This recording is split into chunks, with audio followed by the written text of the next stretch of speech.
Before we begin, I want to invite our Spanish-speaking community members to click the globe-shaped button at the bottom of your Zoom screen and choose the Spanish option to hear the forum in that language. Antes de comenzar, quiero invitar a los miembros de nuestra comunidad de habla hispana a hacer clic en el botón en la parte inferior o superior de la pantalla de Zoom y elegir la opción español para escuchar el foro en ese idioma. Welcome to the State House District 49 Democratic Primary Candidate Forum, sponsored by the League of Women Voters of Boulder County. My name is Martine Eleanor. I am a proud member of the League, and I am pleased to serve as moderator for tonight's forum. The League of Women Voters is a nonpartisan political organization. For over 100 years, we have encouraged informed and active participation in government and influenced public policy through education and advocacy. To remain nonpartisan, the League never supports or opposes political candidates or parties. We are pleased tonight to have as our Spanish language interpreters, Rosabelle Rice and Catherine Badesky. The Colorado House of Representatives is the lower house of the Colorado General Assembly. The House is composed of 65 members from an equal number of constituent districts, with each district having a population of about 88,800 people. Representatives are elected to 2-year terms and are limited to 4 consecutive terms in office, but can run again after a 4-year respite. The legislative session begins no later than the second Wednesday in January and lasts up to 120 calendar days. House District 49 encompasses the western parts of Boulder, Larimer, Clear Creek, and Gilpin counties to the Continental Divide. It includes Lyons, Jamestown, Nederland, and a swath of the Rocky Mountains running from Georgetown and Empire to the northern state border. Now to the forum. The format for tonight's forum will be as follows. Each candidate will have 1 minute for an opening statement. We will then ask the candidates as many questions as time permits. Questions have been submitted electronically to the League by the community and reviewed by our League of Women Voters volunteer screeners. For most questions, each candidate will have up to 1 minute. However, I may expand the time to answer depending on the question. We will finish with 1-minute closing statements. Tonight's forum participants are, in the order they appear on the Democratic primary ballot, Leslie Smith and Edward Max Woodfin. Now to the opening statements and questions. Please watch the timer and end when your time is up. I'll display the timer so everyone sees that as an example.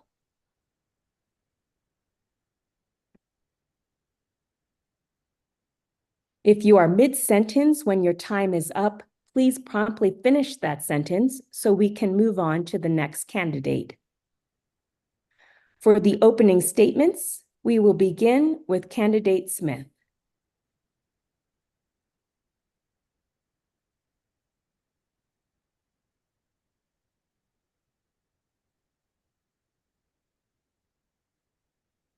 It looks like you're on mute, candidate Smith.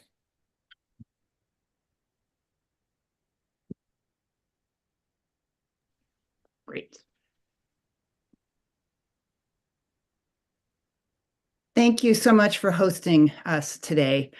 I'm a former Aquanaut and Boulder Valley school board member. I had a 30-year career as an environmental scientist at CU, and I'm currently your CU region at large. Our planet is in a climate emergency, and I want to bring my scientific background to the State House to tackle climate change.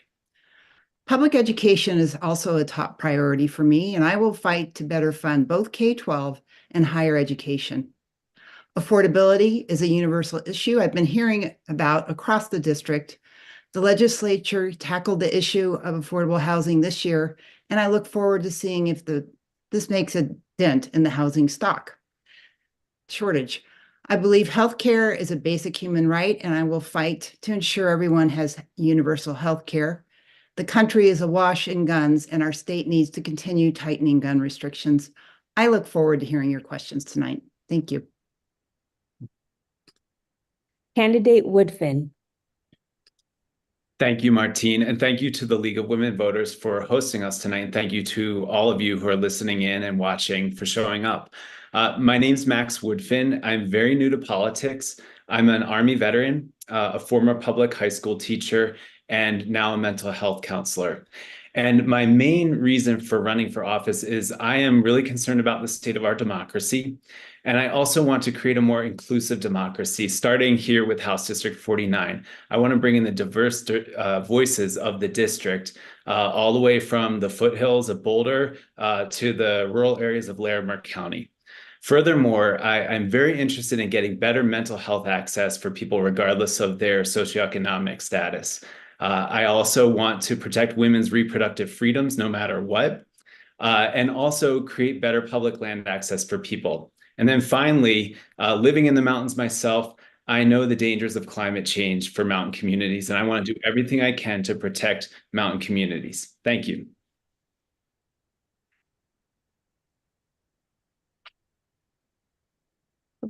For our first question, we'll start with candidate Woodfin. Regarding your approach to the legislative process, what are your thoughts on encouraging bipartisanship?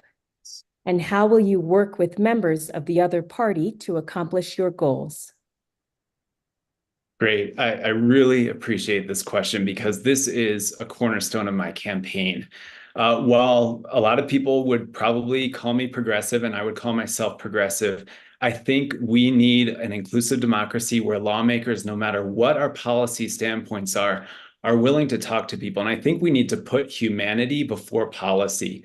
And so for me, that means building relationships across the aisle. And I think my background is particularly suited to that. Being an Army veteran, living in the mountains, living a rural lifestyle, I think that lends itself to me being able to talk to folks across the aisle and at least get to the humanness that we all share. I think the majority of humans really care about our future and care about each other. And so I'm going to start with being human with my fellow legislators. Candidate Smith. Great. Thank you for this question. Well, I am on a partisan board, the CU Regents. And when I first got on the board, it was a majority Republican, and it had been for 40 years. And so in order to get anything done, I had to work with my Republican colleagues, and I was successful at that.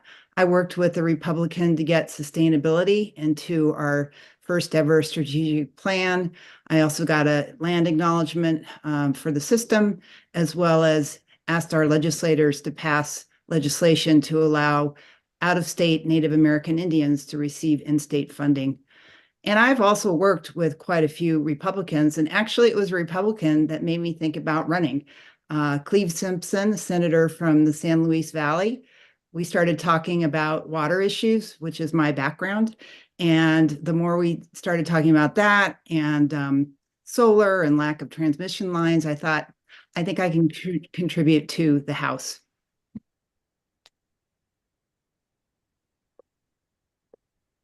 Should the legislature encourage population growth, manage population trends, or actively try to reduce the population? Candidate Smith. This is a question that I actually asked when I was on the water board for the city of Boulder.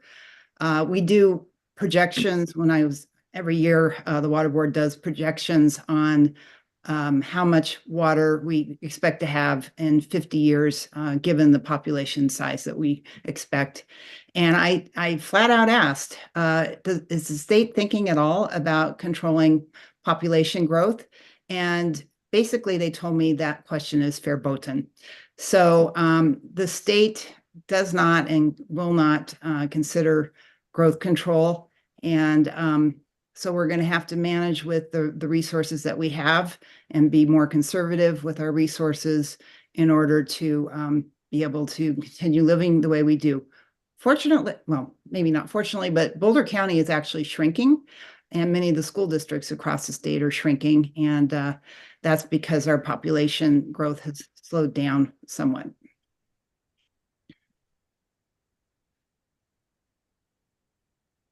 Yeah, I really like this question because what I want to do with this kind of question is try to reorient. Uh, I understand the impetus to go to population and the size of the population as a problem, but when we start talking about gatekeeping, then we start talking about excluding people. And so really the way I want to focus on the problem of how much we consume and how much we use is really looking at our lifestyles. And I think we as a population need to do quite a bit of introspection because capping population is kind of an easy answer to allow us to continue a highly consumptive lifestyle. We have plenty of resources for the population on this earth. It's how we distribute it and how we use it. And I think that a lot of us could do with curtailing how much we use, especially resources like water.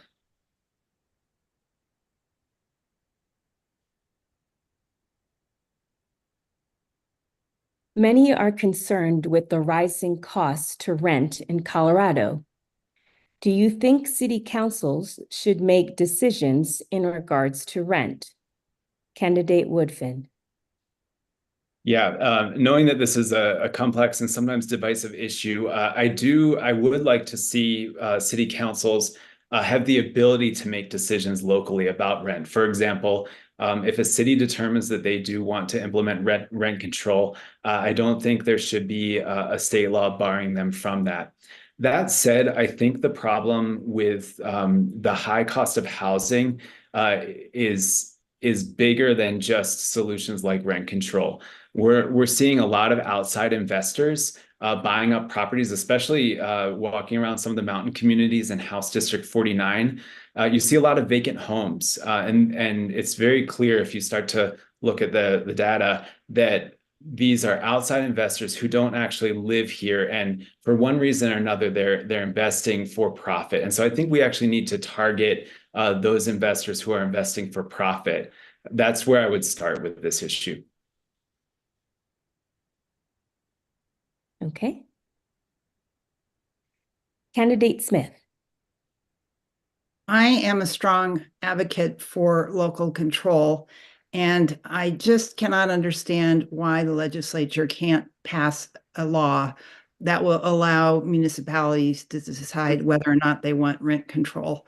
I'm originally from Southern California. Venice Beach and Santa Monica have had rent control for decades, and it's helped to curtail the cost of rentals. So I really would like to see us to be able to control that locally. We have the same issues actually in Boulder, as Max alluded to, in the mountains. A lot of the homes have been bought up and rented out as Airbnb. And so that drives out the stock for rentals or even buying homes down and makes it more expensive for everyone.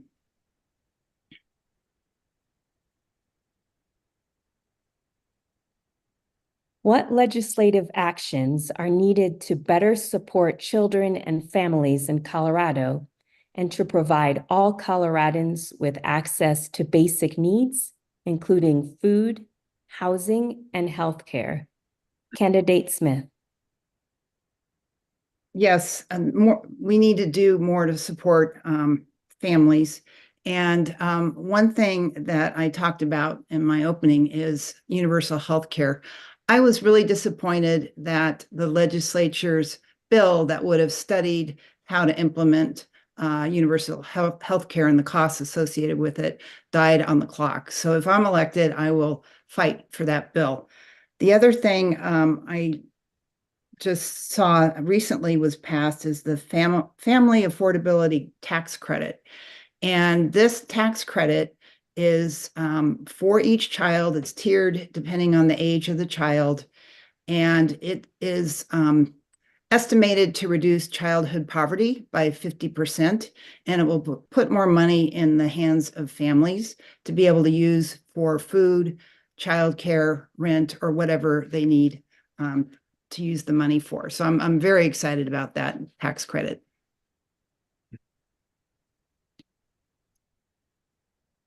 Okay.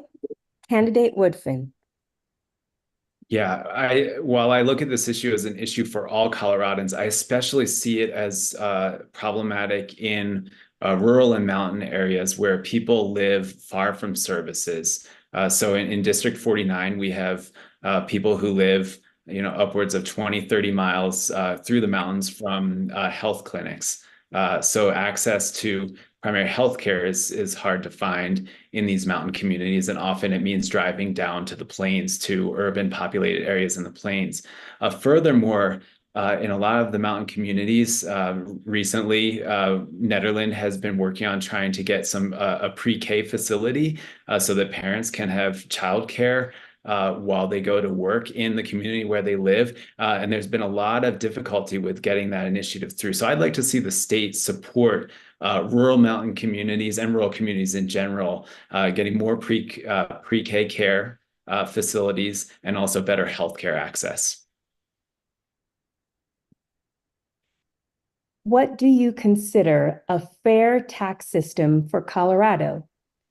What changes would you make to the current system, including revenue sources? Candidate Woodfin. Yeah. So number one, I think as popular as it is with some subsections of the population, I think Tabor is problematic. It deprives the state of necessary funding for a lot of services that the state could support and provide. But moreover, I think big picture, we really do need to look at a wealth tax. I'm unapologetic about believing that those who either earn more or have more can afford to pay a lot more. Should I find myself in that category someday, I would happily pay a very large percentage of either my income or assets in order to fund state initiatives that support all people. There is a lot of money out there. There's plenty of money to go around, and people can still live very lavish lifestyles with a high wealth tax. Candidate Smith. I think many of us agree that Tabor has been a disaster for our state. Originally, Doug Bruce thought that this would ripple across states, but other states have seen the drastic effect it's had on the funding, especially for K-12 and higher ed, which I have been on school board and regent, so I've had to deal with that directly. So, I've spent any time we've had a ballot initiative to try to knock down Tabor. I've carried ballots. I walked for Amendment C and D, which was a 5-year timeout of Tabor. C was for public education, D was for transportation, and C won at the ballot box. And I think maybe trying to do something like that again, and we really do need to change our tax structure. And I'm not certain if something that Max mentioned would fly in the state that's so tax adverse. How would you improve preschool through grade 12 education funding in Colorado? Do you advocate for a voucher system? Candidate Smith. I definitely would not advocate for a voucher system. There would, who knows if that money is going to go to private or public schools or preschools. What the governor has done is to provide, or the legislature, 10 hours of free preschool for students across the state. Unfortunately, we're finding that that might not be sustainable, but I think going through the school system and not giving money to private providers would be an issue, and we would not have any oversight or control. So I am definitely opposed to vouchers, and I would want to keep it in the public education system.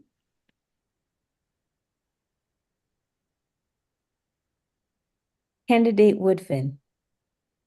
I would also highly oppose a voucher system. And part of that is that our public schools do not have enough funding as it is in Colorado. Year after year, we see the public schools underfunded, not meeting the state's mandate for funding.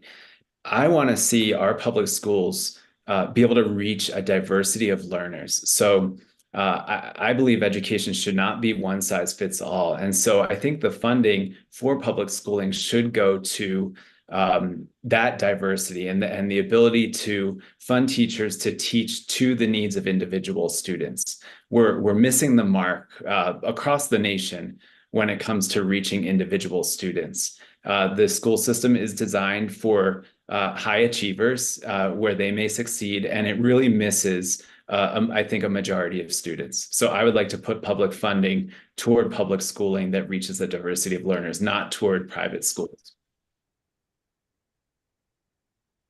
What is your position on ballot proposal number 89, titled Right to Abortion? Candidate Woodfin.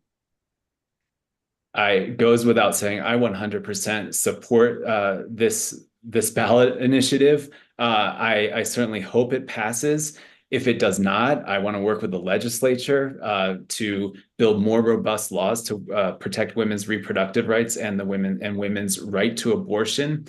And I think even if it does pass, we still have a lot of work to do, because nationally we are seeing a backslide, and Colorado is feeling those repercussions. People are coming into the state to seek services, to seek abortion services and reproductive services. And so that gives us an opportunity, one, to be a safe haven, but I hope that Colorado can lead the way and influence other states to pass ballot measures that create the constitutional right to abortion. I know we lost that at the federal level, so states, let's lead the way here in Colorado.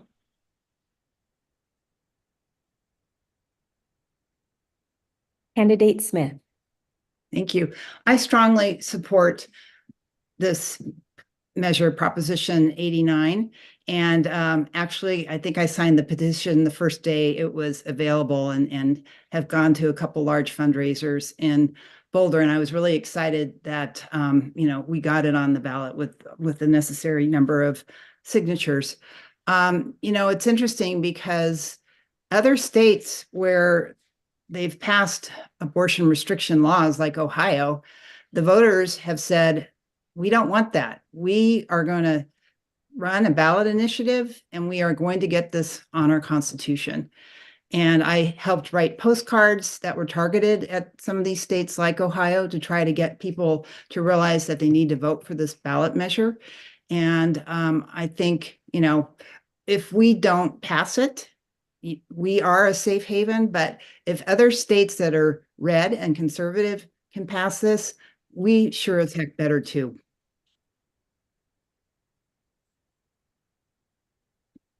Would you support the idea of looking into a different method of electing the Colorado legislature, which could provide more representation to various voting groups? It would involve districts that are larger, with several representatives from each district, and a different voting method, such as approval voting or a ranking method, to determine the winners. Candidate Smith. That's an interesting one. Actually, Boulder, just its last mayoral election, we tried ranked choice voting for the first time, and it worked pretty successfully. So I'm thinking about the question, and it sounds a little bit like what California does. And it's sort of an interesting concept to throw everyone together. And I assume that whoever was asking this question, there wouldn't even necessarily be a primary that's partisan. It would be everyone running together like a jungle primary. And I can't say if I would be a proponent or not, but I think it's an interesting system. And, I think maybe we should start locally and try it that way.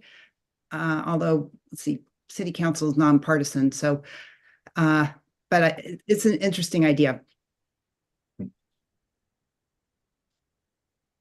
Candidate Woodfin.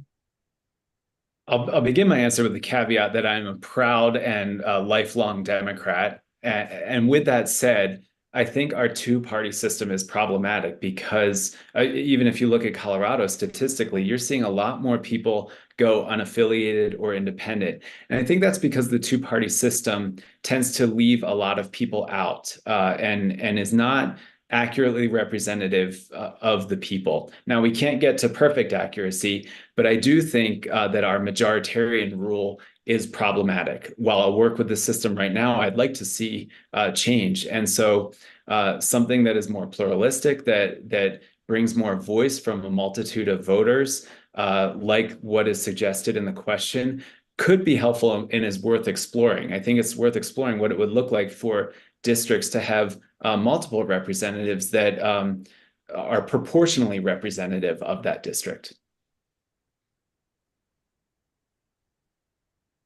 Do you agree or disagree with any of the governor's recent vetoes of bills that the legislature has passed this session?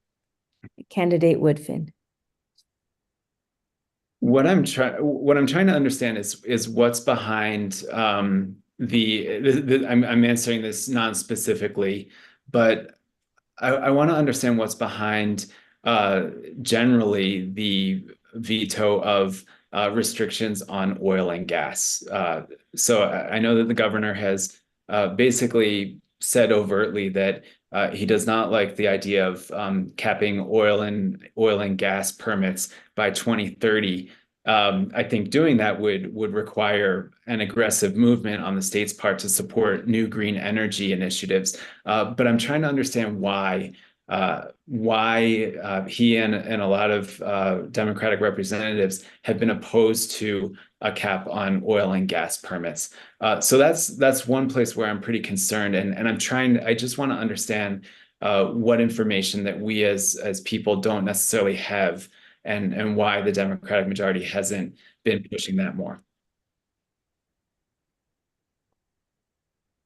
Candidate Smith. Yes, he just at the very end, he vetoed several bills that were labor friendly. And has there been a backlash? There was a big protest at the Capitol probably just 2 weeks ago, right after he vetoed those bills. I'm not quite understanding why he did that. One of them would have made sure that subcontractors got paid for the work that they do. So I'm perplexed by this. I've also heard that, there are some things around oil and gas where I tend to be more aggressive thinking that basically we have to wait 2 years before anything aggressive towards the oil and gas industry could be brought forward and then not vetoed. So.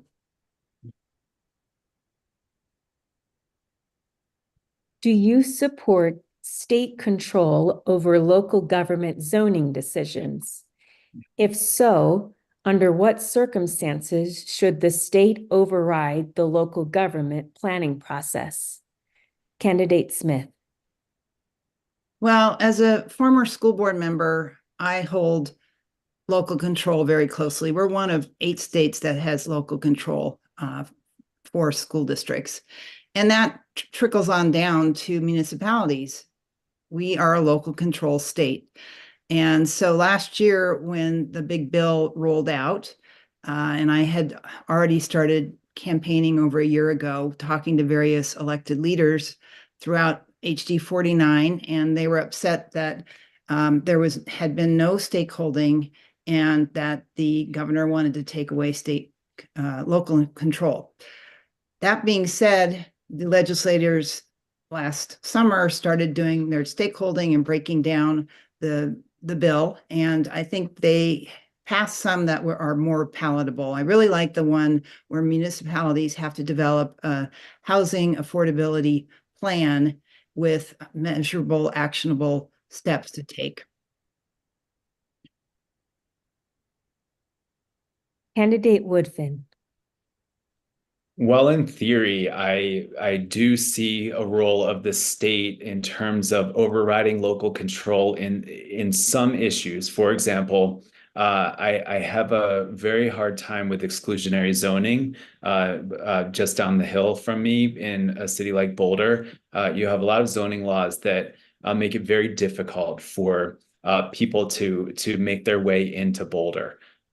So I do see a role of the state, but I would agree with candidate Smith that the state does need to be very careful and needs to look at unintended consequences of overriding local control. I would like to see the way that municipalities and counties understand their issues perhaps better than anyone, but there also need to be some limits on the way those counties and municipalities exercise their rights of local control, especially when it comes to excluding certain types of people.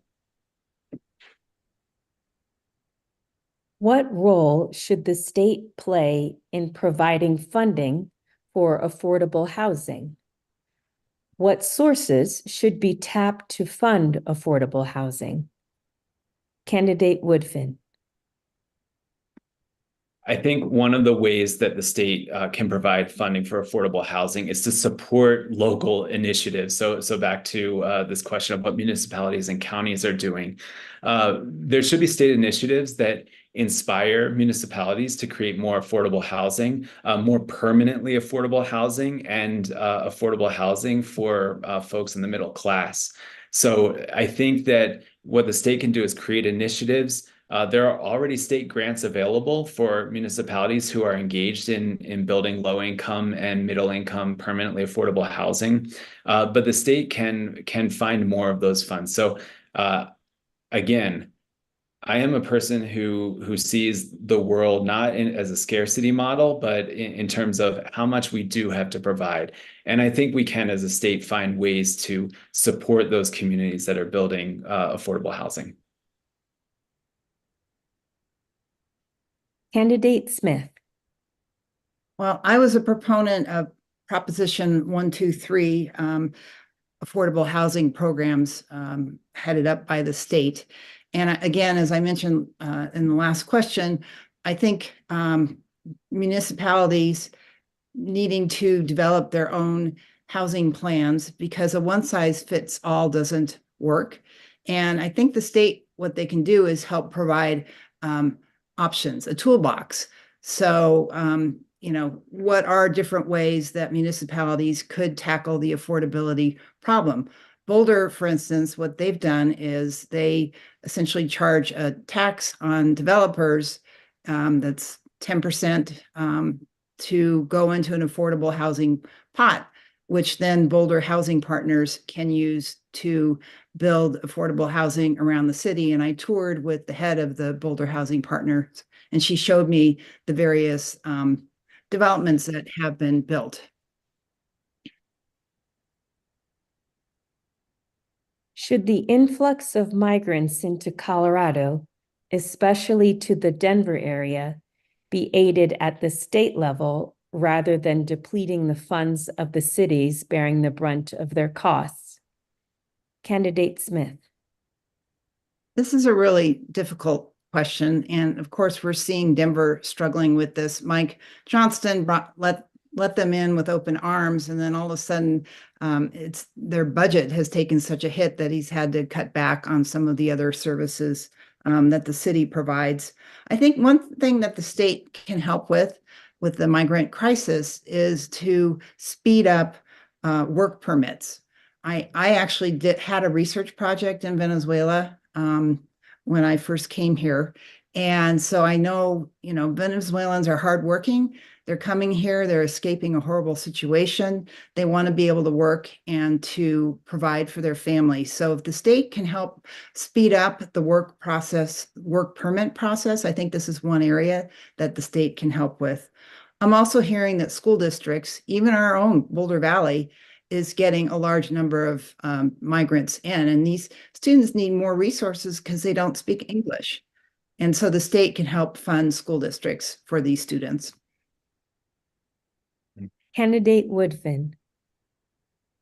The way I look at this is that generation after generation, we see migrants bearing the brunt of old biases. And whether it was Germans in Philadelphia in the late 1700s who were seen as outsiders and people did not want them around, to now when we see this very anti-migrant sentiment across the country. While migration into a place like Denver or into Colorado does require some upfront investment for the state, long term, what we're seeing is a group of, generally speaking, a group of people who tend to be harder working, who can contribute to our economy, and who want what's best for their family, as a generalization.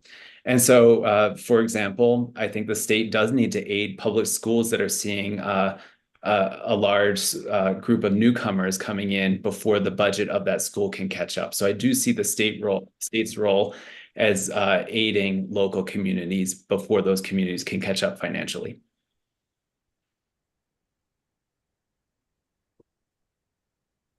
What measures would you support for Colorado to deal with the climate crisis and to work towards climate resilience?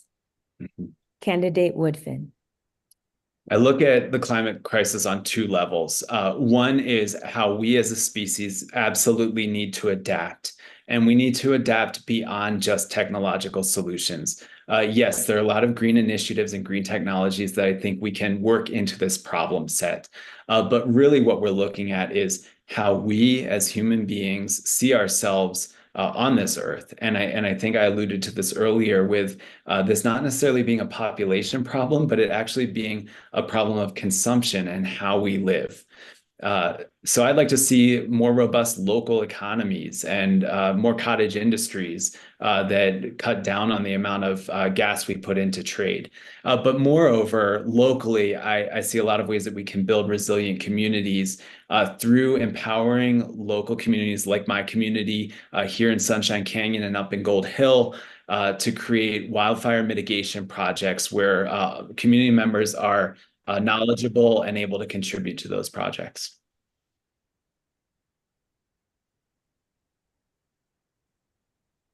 Candidate Smith. Well, this is the main issue why I decided not to run for re-election to Regent, but to run for the House. And I think this is a multi-pronged issue. First and foremost, we need to stop greenhouse gas emissions, which means oil and gas needs to stop emissions and clean up orphaned wells. Then we need to start coming up with a strong plan to move into a clean energy economy. And I know that this could be a shock to our economic system. There are workers and communities that rely on the fossil fuel industry, but I do see a path forward in this. We could look at geothermal, solar, wind, and I'm sure that we can do some job training so that these workers that have good wages and benefits will continue to have those wages and benefits when we do switch to a clean energy economy. Now for our closing statements. We will begin with Candidate Smith. Well, thank you so much. I really appreciate this chance. And I will say I have over 100 endorsements from current and former elected officials, including Congressman Joe Neguse and AG Phil Weiser. And the legislators that represent the 4 counties of HD 49 have also endorsed me, Representative Amabile, Senators Fenberg, Marchman, and Roberts. And I have the support of the majority of the county commissioners. I have a track record for inclusive stakeholding and transparency in my decision-making. I learned very on when I was on the school board that I wouldn't please everyone, but I certainly always explain my vote, and I'd be honored to earn your support. When it comes to voting in this primary, remember Smith, common name, uncommon leadership. Thank you.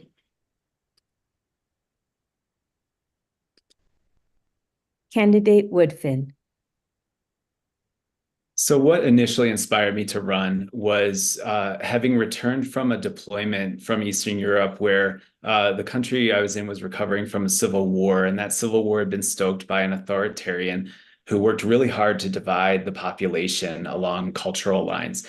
And I see that same problem here in our country, and I see that happening locally.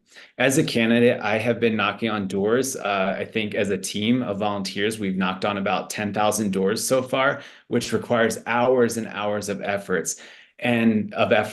And I've also been knocking on doors, not just of Democrats and unaffiliated voters, but of Republicans and libertarians, because to me, it's extremely important to be in touch with all people in this district, or as best that we can. So I am a proponent of inclusive democracy, and I want to bring that kind of representation to the state capitol, despite my very strongly founded policy stances. So thank you all, and thank you to the League of Women Voters. I appreciate your time. On behalf of the League, I would like to thank our candidates not only for their participation in tonight's forum, but also for their participation in the democratic process. Running for office and serving as an elected official is hard work, and we really appreciate your efforts. And finally, thanks to the Boulder County voters participating as viewers. It's up to all of us to make sure we respect and work to protect our democratic processes. Too many people have struggled to win these rights for us not to use them. It starts with being an informed and active voter. Before signing off, I would like to alert voters that tonight's forum, as well as many others, will be available at the League's website, lwvbc.org. The YouTube channel for the League of Women Voters of Boulder County, and vote411.org.